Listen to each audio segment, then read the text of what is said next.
Somos Todos Raros. Hoje, como são as escolas? Tem alguma coisa nesse sentido? Escolas preparadas? Tem alguma instituição, enfim? Olha, com a Lei Brasileira de Inclusão, isso vem facilitando um pouco, né? Na verdade, a coisa acabou acontecendo de cima para baixo. Mas eu acho que, uma vez que a gente tem a lei amparando, as escolas faz parte do negócio, né? As escolas elas têm que se preparar. E no Rio eu tenho ouvido exemplos maravilhosos também da rede pública. A rede pública, né, que está se preparando para receber essas crianças. Sim. Agora, uma coisa que a gente conversava também é o que é mais fascinante nessa questão quando a gente fala de doenças raras, é o amor que as mães e os pais têm, né, pelos seus filhos, e através desse amor, dessa dedicação, caminhos novos são encontrados. E foi o seu caso. Você participou desse congresso fora do Brasil, voltou com ideias e teve a iniciativa de fazer uma parceria com o Fernandes Figueira. Queria que você contasse para as mães que estão nos assistindo como que foi esse desafio que você e seu marido tiveram e o que isso produziu de frutos para essas crianças que não têm acesso à saúde particular. Sim. Só para voltar um pouquinho, depois desse congresso em Portugal, lá ficou definido que o congresso seguinte, que seria o 9º congresso, seria no Brasil. E foi um desafio enorme, porque a associação estava recém-criada. A associação ela foi criada em São Paulo por um casal, o Fábio e a Tatiana, pais da Dudinha. E começamos a organizar o congresso. Eu participei, eu ajudei na organização. E, basicamente, eu abracei meu estado, o Rio de Janeiro, porque foi tão importante para mim ter participado de Portugal. E eu que tenho condições de oferecer para o meu filho os médicos particulares do Rio, e como foi diferente, como foi importante ter participado. Eu queria que as famílias do estado do Rio pudessem ter esse mesmo privilégio. E aí começamos a fazer uma campanha aqui no estado do Rio para que o maior número de famílias pudessem ir. E conseguimos levar 8 famílias. Foi com essa caneca, né, que você trouxe para a gente. Exatamente. Essa caneca linda que a gente ganhou aqui no... Bonita caneca, né? Que fala, tem aqui CDLS Brasil, e aí tem hashtag Sobrancelhas Unidas. Sobrancelhas Unidas. Que é a marca deles, né? E aí vocês começaram a vender essa canequinha. Comercializamos essa caneca no Rio, a turma de São Paulo, a Tatiana, a Juliana, as mães de Minas, todo mundo vendendo, cada uma para ajudar o seu estado. E no Rio levamos 8 famílias, pai, mãe, nossa, que legal, cuidador. E aí, faltando um mês para o congresso, veio aquela preocupação com o depois, né? O que vai ser depois do congresso? Porque você, na verdade, cria uma expectativa para as pessoas que têm acesso àquilo, né? Sim, as pessoas iriam voltar cheias de informação e o que fazer, né? Com tudo aquilo, onde buscar recursos, onde fazer exames.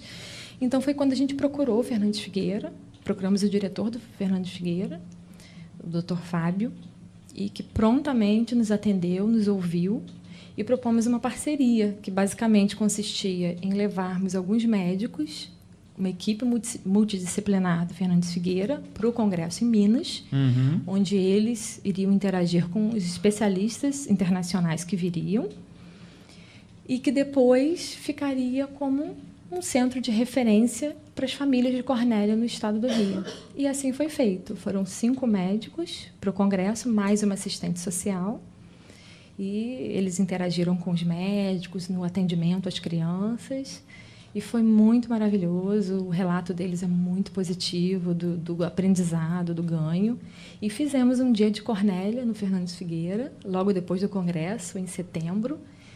E foi valiosíssimo para essas famílias. E as crianças mais graves continuam.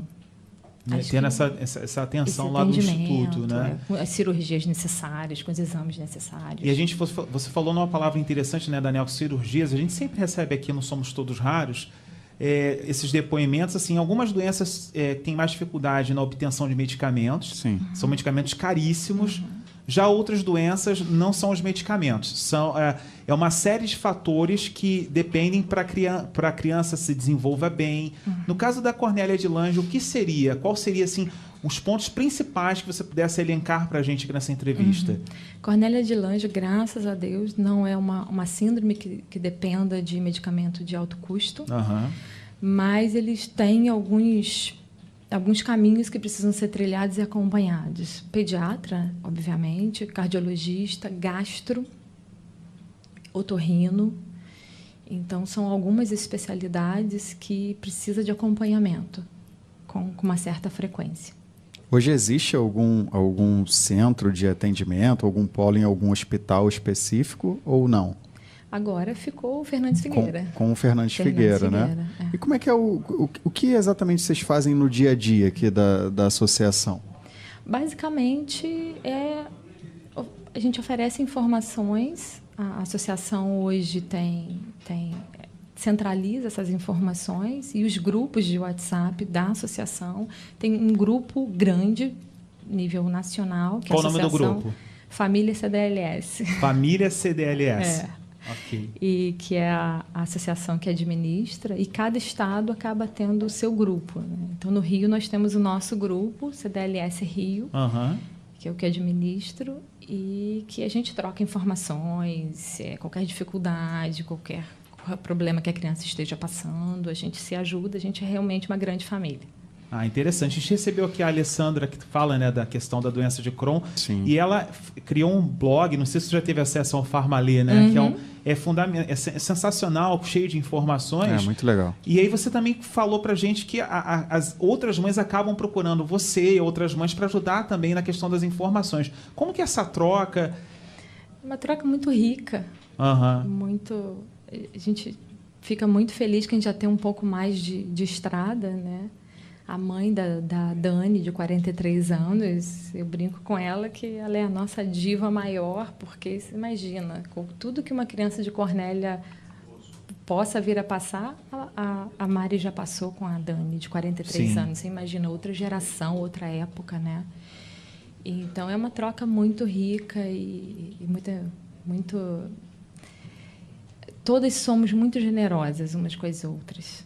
Tem que ser, né? Porque eu acho que essa autoajuda, essa união de vocês é que faz a diferença. E nós já falamos do diagnóstico, dos maiores desafios. A mãe rara carrega uma força muito grande, uma força, assim, uma luz muito grande. A gente percebe isso nos olhos de vocês. A gente sabe que muitas mães sofrem e enfrentam problemas com seus filhos de doenças raras, seja as quais forem. Se você pudesse dar uma declaração para essas mães que estão assistindo, né? Você começou a trabalhar em banco, depois trabalhou numa multinacional e largou tudo por causa do seu filho nessa guerra. Para essas mães que estão vivendo esse momento, o que você passaria para elas que estão assistindo aqui? Olha, a gente não escolhe ser mãe rara, mas é um grande privilégio, eu acho. Eu costumo dizer que essas crianças são realçadores de sabor da vida, sabe? Tudo muda quando se tem um filho, isso para qualquer filho, seja ele típico ou seja ele especial. Mas eu acho que quando você tem um filho especial, você tem possibilidades expandidas, né, de desenvolver maior empatia pelos outros. Então, por que eu estou nessa estrada ajudando outras pessoas e outras mães maravilhosas? Por que o Fábio e a Tati criaram a associação? Por empatia com as outras famílias. E é isso. Então, aproveite essa oportunidade cada vez mais de ajudar outras pessoas e ajudar o seu próprio filho. Que ele tenha a vida dele e a gente tem que só cuidar para que ele tenha uma qualidade de vida melhor possível. E a gente fala de informação, a gente sempre faz essa pergunta aqui no Somos Todos Raros. Se você pudesse sugerir mudanças nas leis brasileiras, o que depende, o que o governo pode fazer pelas crianças que têm essa síndrome de Cornélia de Lange? O que falta no nosso Brasil? Eu acho que, eu não diria nessa parte não só de Cornélia de Lange, mas síndromes raras de maneira geral, né? Hoje no Brasil a gente vive um problema sério de falta de diagnóstico. Diagnóstico, né? Hoje nós temos quase 400 crianças que a associação conhece, diagnosticadas com Cornélia de Lange. E nossa expectativa estaria aí em torno de 3.000 crianças. Caramba. Se você for pensar no número bruto de população brasileira. E no estado da Paraíba, por exemplo, só tem uma pessoa. Só tem uma pessoa. Não tem só uma pessoa, né? Até porque eu já vi crianças com... Claro que difere de uma criança para outra. Sim, mas ela eu já até vi falou sobre as características. As características. Eu já vi crianças com essa característica e provavelmente elas não são necessariamente diagnosticadas de forma correta. Porque hoje, acho que só tem 300 e poucos geneticistas no Brasil. E eles ficam concentrados na região sul-sudeste. E, coincidentemente, 80% das nossas crianças estão entre sul e sudeste. Então, 80% está ali ou elas estão diagnosticadas? Então, tem uma carência muito grande da região norte, da região nordeste, da região centro-oeste. Então, eu entendo que precisa ser revisto esses centros raros para que a gente possa democratizar esse diagnóstico e, consequentemente, esse tratamento e esse acompanhamento dessas pessoas. Porque a Cornélia precisa de muitas terapias. Fisioterapia, fono, terapeuta ocupacional. E a gente sabe que são tratamentos caros, que muitas vezes o Estado não disponibiliza. E isso, o que essa criança vem apresentar de bem-estar e de melhoria e de desenvolvimento está totalmente correlacionada com o nível de investimento que ela teve dessas terapias. O meu filho faz fisioterapia desde 3 meses de idade. Eu conheço crianças com a idade dele que nunca fez uma sessão de fisioterapia. Ou, às vezes, faz a sessão e não tem uma continuidade, né? Para dar lugar a uma outra criança, né? Essa criança é tirada do tratamento, falo da área pública. E aquilo que ela fez, praticamente não adiantou nada, que não tem uma continuidade nesse tratamento. Às vezes falta a capacitação do profissional também, do fisioterapeuta, enfim, a dificuldade é essa. De terapias espalhadas pelo Brasil e, obviamente, os profissionais sendo treinados, né? E são alternativas baratas, não são alternativas caras. É só que precisa de um olhar, de um cuidado, de entender a necessidade. E crianças que com um diagnóstico certo, com informação na mão, ela vai ter uma qualidade de vida maravilhosa. Com certeza. E para a gente estar assistindo, para a gente encerrar, para informação, a gente falou tanto de informação, você falou do seu início, né, que na época não existia nem um folheto em português, na língua portuguesa, e vocês conseguiram, ao longo do tempo, com o trabalho da associação, traduzir isso e fazer com que isso fosse divulgado de forma correta. Para quem quiser acessar um site para saber mais sobre a doença, como é que faz? Sim, tem o site da associação, que é www.cdlsbrasil.org, e temos também no Facebook a página CDLS Brasil e no Instagram, CDLS Brasil. Então vamos acessar, vamos divulgar. Gostaria que a foto do meu filho ou a foto desse panfleto fosse divulgado. Se você conhece alguém com características parecidas, avise essa família, busque informação, busque diagnóstico. Em todos os estados a gente tem famílias, tem grupos e a gente vai se ajudar. Até eu entendo isso quando você falou que quero que a foto do meu filho seja divulgada. Vamos divulgar, porque são crianças que têm a doença rara, podem já ter um tratamento para ter uma melhora e o relógio está contando. Às vezes não tem essa informação, né? Sim. E informação salva vidas. No nosso caso, informação salva vidas. Então, eu te agradeço a sua participação. Muito obrigado. Eu que agradeço pela oportunidade de falar.